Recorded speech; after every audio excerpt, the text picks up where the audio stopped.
What's up, everybody? It's Brody from Brody's Garage, episode 26. Today is Tuesday, March 8th, 2022.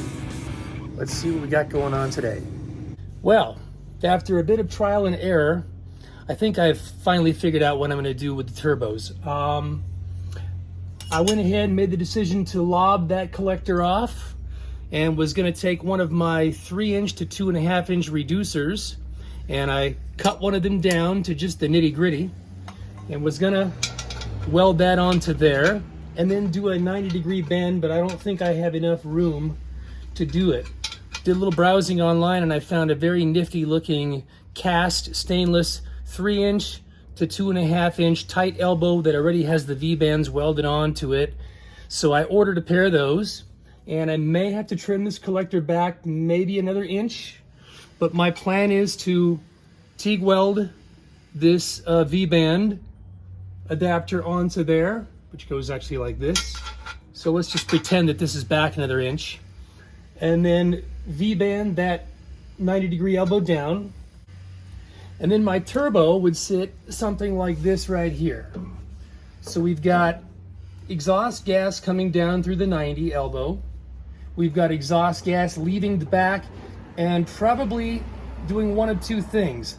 I could have it come up and over the tire and then exit down by the firewall, or I could do a 90 here and a 90 there and snake it past the starter and past the transmission. I do have room on both sides if I get very, very crafty.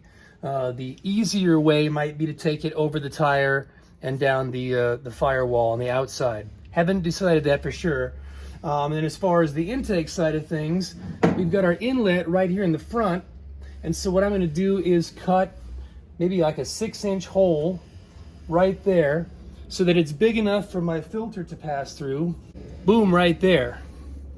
So the filter would protrude through the hole and stick out of the core support a little bit. And the turbo would sit basically like that there. And then the boosted side of things would come out here to the coupler, up and over to the throttle body. That is my current plan. Now, I've taken into consideration the fact that you've got to have an oil feed line and you got to have an oil drain line, which comes out of there. And so that's obviously got to be higher than the point in the oil pan so that it can drain down into the oil pan. For me, that point is, let's see if I can show you. It's down pretty much right behind this motor mount here. Can't really see it from that angle, but at any rate, I would have to snake my drain line down through there somewhere. So it's a very tight puzzle that has to be figured out still. I also realized that when I had this radiator made, I requested that they do something special for me. I had them put a 45-degree elbow on the bottom of the radiator. And that was originally because we were doing a wider radiator and I wanted to have it come down and angle away from this. However, with the new radiator, which is a little bit narrower, that 45 is actually too far pointing that direction. What I really needed is to come back out straight. So I'm probably gonna have to lob this off and have a straight nipple welded on, or I might have enough material here to cut this one off and weld it straight, because our hose is just gonna make a very simple whoop right there. Now, I did go ahead and order the Motion Raceworks throttle body, which means that the Holley throttle body here, this brand new Holley throttle body, is going to have to go. I'll see if they'll take it back. They probably won't. It's been quite a while since I ordered it. But the Icon throttle body has the billet merged Y pipe that's bolted right up flush here. So it removes this entire lip here, and it just basically comes right out of that into a Y merge. So that should allow me clearance here in front of the radiator to take my 3-inch pipe over and down to the turbos on both sides. I also installed my I Did It tilt column and the steering shaft and U-joints, which required trimming the shaft about an inch or so because it was initially binding when I first put it in. I also set my initial toe adjustments by measuring with a tape measure to the frame rails and kind of eyeballing it.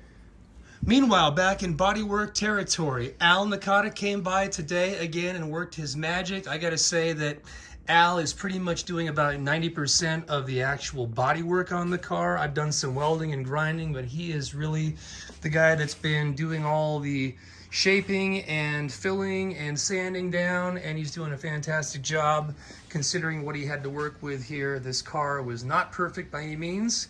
There was a pretty nasty lip that was formed on both sides of the trunk lid that came down right here, and it looked like a dent, just like this scalloped area here. So he's been hammering this in and hammering it out from the back side and put some filler in today.